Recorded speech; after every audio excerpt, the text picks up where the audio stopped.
Em primeiro lugar, o que é que eu vou fazer? Eu vou trazer para vocês 2 vídeos que abordam problemas que podem surgir em diligências normais, diligências supostamente tranquilas, e que a gente não imagina que o risco, que pode ser minimizado ou prevenido, se transforma em algo que foge ao nosso controle, desenrola para um perigo real e que pode ameaçar as nossas vidas. Então, são vídeos curtos, não vou cansá-los. Aqui é o título, né? Já foi dito, padronização de procedimentos e a experiência de criação do manual de segurança para os oficiais do TRT, a experiência do TRT. Vídeo 1, vamos lá. Isso, Rodrigo. Irmão, tira o Ele vai carro. sair. Tira o carro. Tira o carro. Tira o carro, senhor. O que é isso? Você está ameaçando a gente?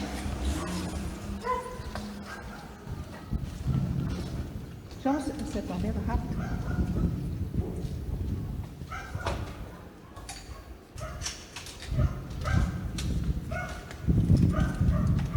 Você é policial, Rodrigo? Não entra na minha frente, não. São 2 tentativas. Estou te avisando.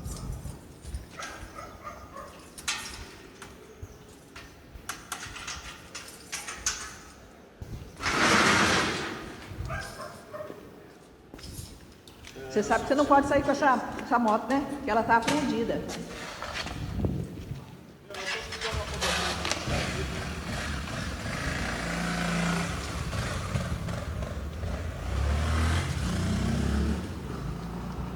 O cara fugiu, pode deixar. Não?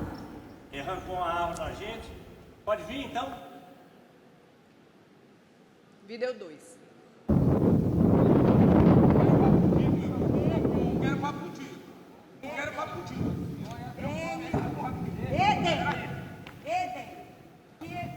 Vou quebrar essa porra todinha. Ei, ele é civil, é? Ele é policial civil? Sou civil. Sabia que tá com problema. Agora tu tem que entregar o carro, rapaz. Olha, com problema, entregar o carro.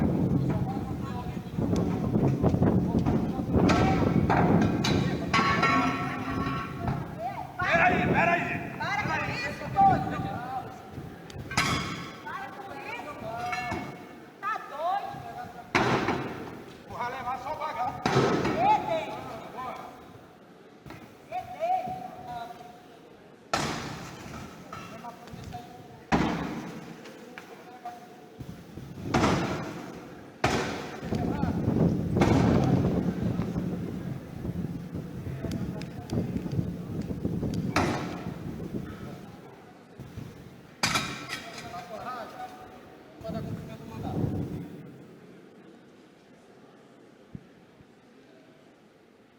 Então, quando é que a nossa ficha lá no TRT caiu acerca dessas diligências em que o endereço é tranquilo, o destinatário da ordem aparentemente não tem nenhum histórico criminal e a gente se vê numa enrascada desses vídeos que a gente demonstrou aqui? Quando é que nossa ficha caiu? Lá atrás, em 2014, em novembro, aconteceu a morte desse nosso colega, chamado Francisco Ladislau. Eu acho que para toda a categoria dos oficiais de justiça, foi um grande marco, apesar de já existirem muitas outras ocorrências, reportadas ou não, dentro do nosso histórico. Mas Ladislau, ele representou para nós, no TRT, o ápice da conclusão da nossa desproteção e da maneira amadora com que os oficiais de justiça vinham trabalhando no dia a dia, enfrentando os diversos desafios, as diversas intempéries, que são atinentes aos nossos mistérios mesmo, do dia a dia. Francisco Ladislau, ele foi alvejado, ele foi atropelado pelo filho da destinatária da ordem que ele ia cumprir. Então, a partir desse acontecimento, nós, lá do TRT, sentamos e percebemos que era hora de conversar. Todo mundo antes estava preocupado com suas metas, com seus mandados, com seus prazos, vivendo dentro das suas bolhas, das suas subzonas, sem conversar e sem dividir o que todo mundo aqui passa em alguma medida, que é o risco. Que é o risco que pode ser minimizado, que pode ser prevenido, que pode ser evitado, para que ele não se torne perigo. Então, essa é a mensagem de hoje e a todo instante eu vou ficar voltando para esse tema. Prevenção de risco, para que a gente não desemboque no perigo. Lá atrás e mais adiante, a gente vai tratar desse levantamento que foi feito pelos colegas da gente da SOJAF de Goiás. É um levantamento dos crimes cometidos contra oficiais de justiça no Brasil. E é um estudo muito sério, cataloga de diversas formas, categoriza essas ocorrências contra os nossos colegas oficiais de justiça. E para iniciarmos o nosso itinerário, a gente foi buscar inicialmente esses dados que foram colhidos pelos colegas de Goiás. Então, a primeira coisa que nos chamou a atenção lá em 2015 e que nos chama a atenção até hoje, a última versão desse trabalho é já no pós-pandemia de 2021, são os números alarmantes. Eles fazem em primeira mão, em primeiro lugar, esse índice pela natureza do mandado e tema vinculado. Então, nada que a gente já não saiba, que as maiores ocorrências são exatamente no cumprimento de atos de força, que exigem a prática de atos de força. Mandados de busca e apreensão, medidas protetivas, conduções coercitivas, reintegração de posse, missão de posse, são os mandados que ensejam mais ocorrências. E eles fazem também esse raio-x da violência contra o oficial de justiça no Brasil, trazendo as ocorrências lá por estado.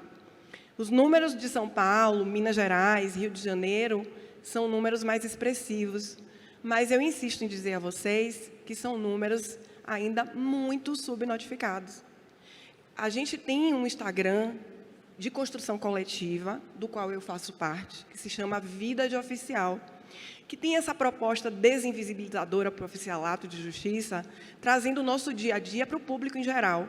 Porque, pasmem, as pessoas não sabem o que um oficial de justiça faz. Os nossos colegas servidores, muitas vezes, não sabem exatamente o que é que um oficial de justiça faz. Os magistrados, muitos, não sabem o que um oficial de justiça faz. Então, dentro do Instagram Vida de Oficial, eu recebo vídeos como esses que a gente exibiu aqui. E cada notícia que eu trago, 8, 10 colegas, via mensagem, diziam: eu passei por isso. Ah, você notificou, você comunicou ao seu tribunal. E muitas vezes o colega ou a colega responde assim: para quê? Meu tribunal não está preocupado com isso. Meu tribunal não sabe nem o que eu faço. Realidade de agora, 2023. Aqui, só uma visualização no mapa dessas ocorrências trazidas nesse trabalho da SOJAF de Goiás.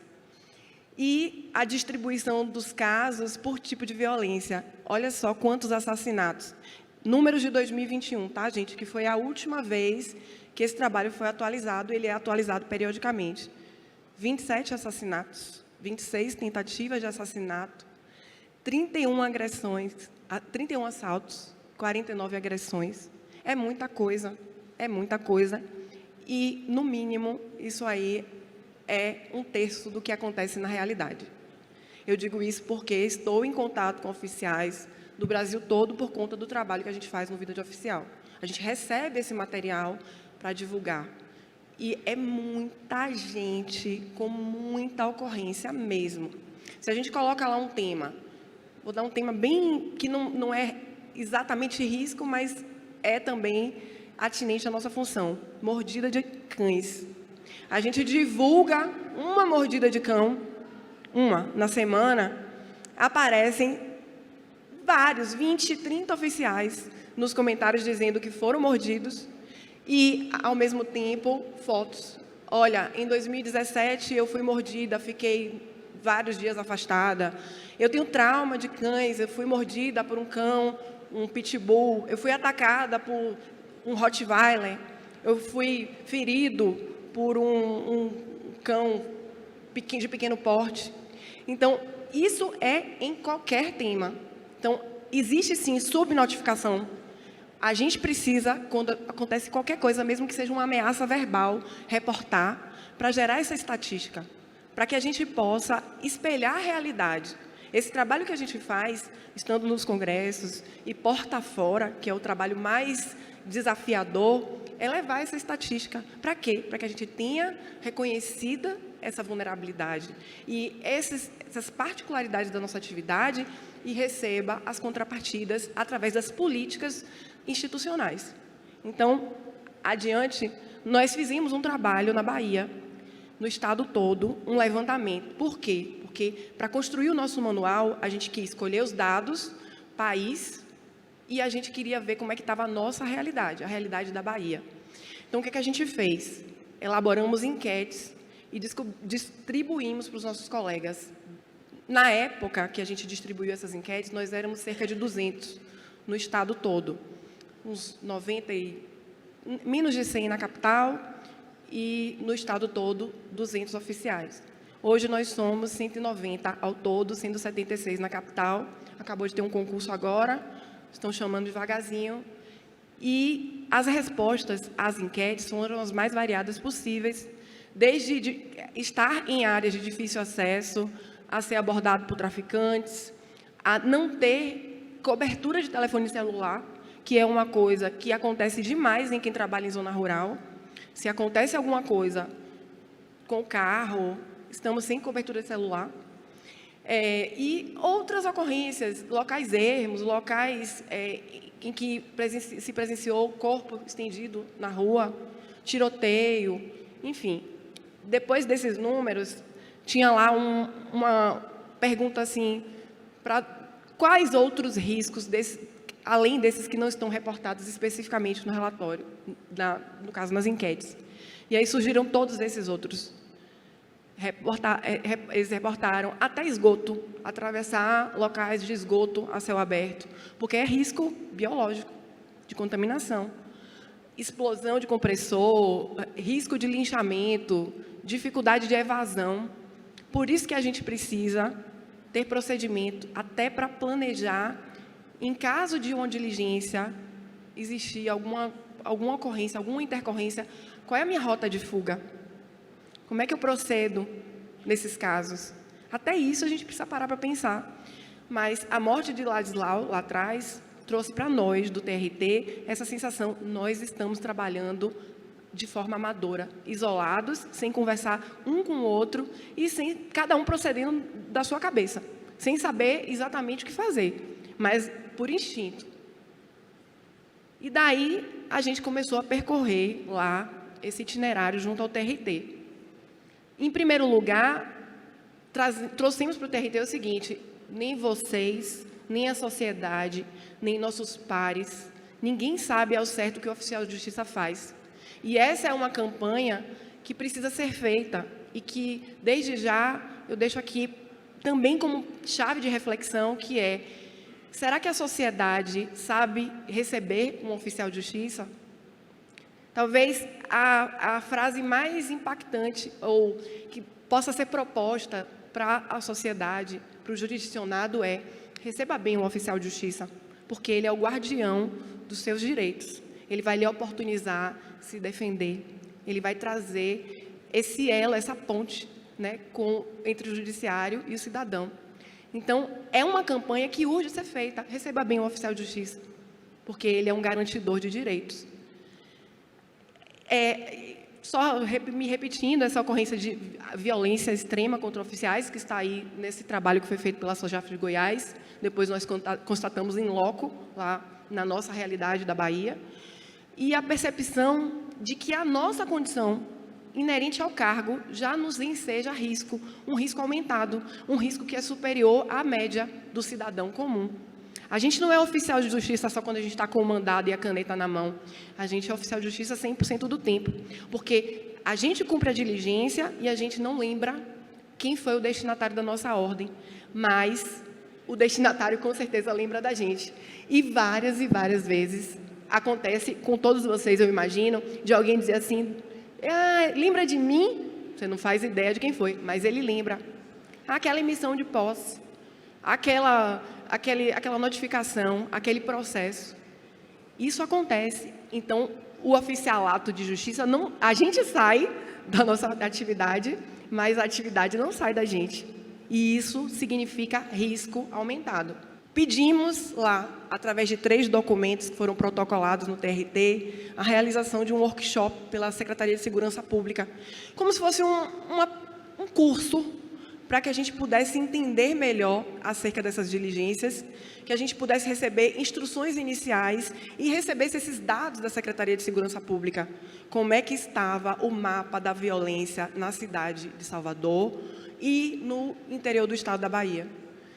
Por fim, esses dados nos foram fornecidos e a gente avançou buscando aí o mapeamento do risco. Esses 3 documentos aqui eu só trouxe mesmo como memória histórica. Foi o nosso passo a passo lá, que começou a partir da morte de Ladislau, entre os idos de final de 2014, 2015 e, por fim, culminamos com a publicação do nosso Manual de Segurança no final de 2015, para 2016. As pautas da Comissão de Segurança eram pautas bem diretas. A gente queria e quer até hoje, e trabalha nisso, na formação de um banco de dados unificado que trouxesse para a gente informações acerca dos locais das diligências e também do perfil dos destinatários da ordem. Isso é muito importante, saber quem vai lhe receber. Nós que somos mulheres, quantas e quantas vezes temos diligências a cumprir e aquele destinatário pode ser um estuprador, um agressor, quem cumpre medida protetiva, muitas e muitas vezes sem aparato policial, sofre isso na pele. A gente tem vários relatos, o próprio palestrante de hoje, mais cedo, trouxe um mandado todo ensanguentado de um destinatário surtado que atacou a oficiala de justiça. Conhecer o perfil dos destinatários da ordem nos ajuda a minimizar e prevenir esses riscos. Padronizar os procedimentos significava criar o nosso manual. E padronizar os procedimentos começa com uma constatação. O nosso tempo preparando a diligência dentro das nossas casas é tempo de trabalho. O nosso tempo pesquisando em fontes abertas, endereços, telefones, verificando lá na Secretaria, no Sinesp, no Infoseg, os perfis de quem, se já houve alguma ocorrência. Isso tudo é tempo de trabalho. E precisa ser contabilizado, precisa entrar na nossa rotina, para que a gente não saia inopinadamente, no afã de cumprir nossos mandados, com o tempo, aquele tempo escorreito, né? Muita coisa para fazer, muito mandado para cumprir, sem o devido planejamento. Porque de uma dessas diligências que a gente for, a gente pode não voltar. E isso é muito sério. E como é que a gente pensou lá no TRT-5, à luz da nossa realidade, minimizar esses riscos e atuar de modo mais seguro? Primeiro, buscar realizar o mínimo de diligências possíveis com a maior efetividade. A efetividade que pudesse ser alcançada nesse mínimo de diligências possíveis. É fácil isso? Não é. Mas é uma meta.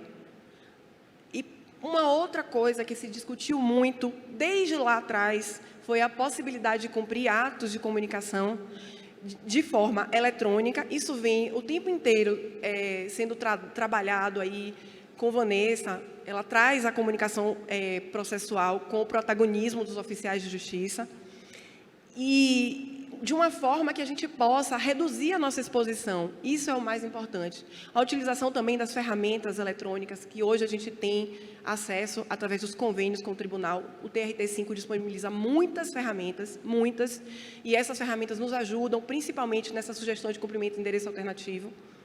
E, por fim, já estou falando desses cumprimentos em endereços alternativos em casos locais de risco. O que são locais de risco? Locais onde o Estado não vai. Locais de inacessibilidade social, locais onde há presença de estruturas paralelas de poder, aglomerados subnormais, áreas conflagradas. São áreas que, para o Estado adentrar, é preciso uma operação policial.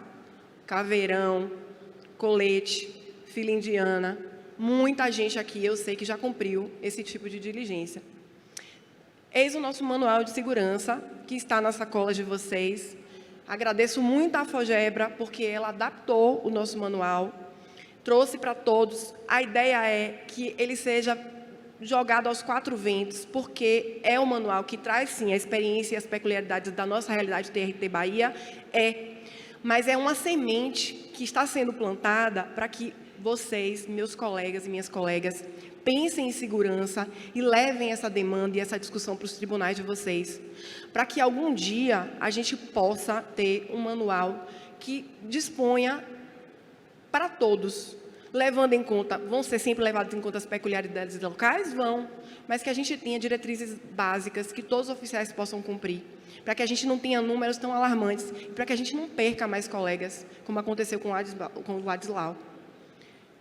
Nossa missão é essa aí, segurança e legalidade nas nossas condutas, acesso seguro em situações de risco e boas práticas no cumprimento das diligências. Uma conquista que a gente teve lá é que a gente tinha o manual como uma recomendação. Então, a gente certificava, dizendo, o manual de segurança preconiza que o oficial de justiça não deve transportar pessoas e coisas no seu veículo, porque nós respondemos civilmente por aquelas pessoas ou coisas que estão sendo transportadas. Penhoras de boca de caixa, o advogado deve ser constituído como depositário, para que a gente não pegue dinheiro. E outras argumentações que a gente usava, como, por exemplo, essa questão de locais em que há indícios de tráfico, a gente certifica lá e pede para, ou, se não tiver jeito, ir com a polícia, que vai viabilizar o nosso acesso de maneira segura, ou um cumprimento em endereço alternativo. No DRT capital e em algumas cidades maiores, a gente tem ainda a polícia judicial. Antigamente, eles eram chamados de agentes de segurança e que fazem esse trabalho. O agente de segurança aí faz a salvaguarda física do oficial de justiça, acompanha e faz a nossa segurança, e a polícia militar, muitas vezes, ela está ali para controlar o ambiente. Se for uma diligência de multidão, né? Tem aquelas diligências maiores, a polícia está ali para controlar o ambiente, faz o estudo prévio, vê o que vai precisar e os agentes fazem aquela salvaguarda nossa. Então, aqui, caminhando para o final, eu faço a menção de que o TJ Bahia, num trabalho muito sério desenvolvido pelo meu colega Itaílson, que é presidente do sindicato do Sindojuiz Bahia, também publicou o manual deles. E lá foi criado um grupo de operações especiais, que se chama GOI, em que os oficiais de justiça, 16 oficiais, contam com uma estrutura, carros à disposição, celular funcional, uma central administrativa para fazer a coordenação dessas diligências, oficiais trabalhando, se revezando em regime de plantão. Ou seja, um passo foi dado para essa política institucional e esses colegas trabalham em atos de força com mais segurança. Os nossos, eu só não vou voltar ao slide, mas só para deixar claro para vocês, o nosso regimento que regula a execução, que é o 1 de 2020, e uma ordem de serviço que a gente chama de parametrização, que são os nossos regimentos internos e que ditam normas variadas sobre a execução, eles já trazem isso que a gente colocou no manual lá atrás, em 2016. Então, hoje a gente cita o artigo do próprio normativo interno do tribunal. Isso foi uma super conquista para a gente, porque hoje, Salvador, agora, notícia dessa semana, bairros, está chegando lá as facções Comando Vermelho, PCC, brigando, disputando com as facções locais. Estamos sem acesso a vários lugares. Então, a gente tem hoje a possibilidade de citar esses regramentos internos, deixar de cumprir a diligência, ou pelo menos, minimamente, pedir a salvaguarda da PM, montar uma operação para que a gente faça da maneira certa e não atue amadoramente. Aqui, me encaminhando mesmo para o final, eu falo de novo sobre o Vida de Oficial, que foi criado também nessa esteira. Quando aconteceu a morte de Ladislau e que a gente começou a conversar com os colegas, a gente tinha pouca coisa em comum, porque cada um estava preocupado com o seu corre, com seus prazos, com seus mandados. Só que a gente percebeu que a gente tinha, sim, uma coisa em comum. Todo mundo tinha medo, todo mundo tinha passado por alguma situação, por alguma ocorrência. E, a partir daí, um mostrando uma foto de uma diligência para o outro, nasceu essa ideia da gente visibilizar para fora, extramuros, a nossa realidade. E o Vida de Oficial é um espaço de construção coletiva, não é a vida de Érica, não é a vida dos outros administradores que não estão presentes aqui, é a vida de vocês todos, que alimentam todos os dias, normalmente 3 postagens por dia. Os oficiais contribuem com as suas diligências, com as suas opiniões, os debates, tudo que diz respeito às notícias, está ali. E quem alimenta são vocês. A gente só faz organizar. Nasceu dessa primeira conversa que a gente teve lá atrás e que tinha o escopo segurança. Só para finalizar, eu vou contar para vocês aqui, tem um QR Code e está lá publicado no Vida de Oficial, esse texto, Tapa na Cara, que foi o texto que eu escrevi por conta de uma diligência. Lá em 2015, eu, um oficial lá, que tinha 10 anos de tribunal já e que me achava experiente, descumpri várias regras, vários procedimentos que estão preconizados nesse manual que a gente conseguiu publicar. Eu ignorei todos os meus sinais vermelhos porque eu estava ali querendo entregar uma notícia para uma destinatária de uma ordem paraplégica, que passou 12 anos para receber o crédito dela, que não tinha mais contato do advogado, porque acontece muito isso no nosso trabalho. A gente faz força-tarefa para notificar essas pessoas que têm crédito a receber e que o advogado não tem mais contato. Então, o que é que o juiz faz? Libera o dinheiro do advogado e a gente fica tentando achar o trabalhador. E era exatamente um caso desse. Eu ignorei tudo, porque eu queria dar notícias para essa senhora e entrei no lugar mais arriscado que existe dentro de uma comunidade. Quase eu não volto para poder estar aqui hoje contando essa história para vocês. Então, está lá publicado. Eu acho que quem lê vai se sentir um pouquinho dentro dessa diligência que eu fiz. E o convite que fica aqui, porta fora, quando vocês levantarem hoje, reflitam sobre isso, multipliquem essas ideias, discutam entre vocês, tragam sugestões e vão atrás dos seus tribunais, vão atrás da nossa segurança, da segurança de vocês, para que algum dia a gente não perca mais nenhum Ladislau, para que algum dia a gente comemore que a gente se sente hoje protegido efetivamente. Muito obrigada.